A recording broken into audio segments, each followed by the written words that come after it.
Containers का sound system और lights क्यों बंद की गईं? अलीमा खान ने बुशरा बीबी पर सवाल उठा दिया। बुशरा की बहन भी बोल पड़ी।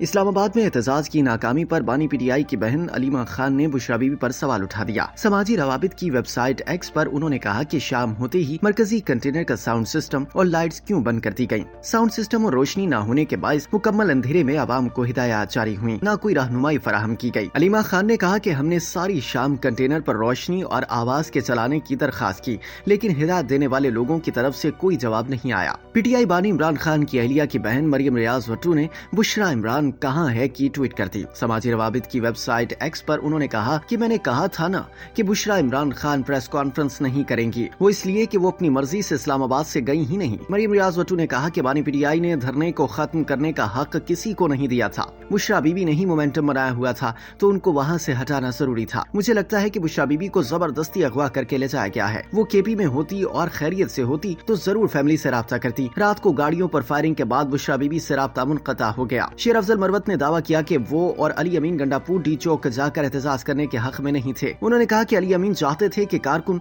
कुलसूम अस्पताल से आगे न बढ़ें, लेकिन पीटीआई कारकुन डी चौक जाने पर बसित थे। उन्होंने सवाल किया कि गोलियों का इनके पास क्या इलाज हो सकता है। पीटीआई के रहनुमा सलमान अकरम राजा ने दावा किया है कि इस्लामाबाद में पीटीआई एहतजाज के खिलाफ रियासती ऑपरेशन में 20 पीटीआई सपोर्टर्स जा बहक हुए हैं। उन्होंने कहा कि हमारे पास 8 के मुकम्मल कवायफ मौजूद हैं, दीगर कवायफ मीडिया को दे दिए जाएंगे। उन्होंने कहा कि कारकुनों को सीधे गोलियां और शेल मारे गए। सलमान अकरम राजा ने कहा कि इस कत्लो गारत के बाद इस्लामाबाद के अस्पतालों को लवाहिकीन का रिकॉर्ड न देने का कहा जा रहा है। सलमान अकरम राजा ने यह भी कहा कि जो कर सका या जो नहीं कर सका सब बताऊंगा। बत्ती चौक पर तस्वीर बनाकर सौदेबाजी नहीं कर सकता। 24 नवंबर के बाद लाहौर से निकलना नामुमकिन था।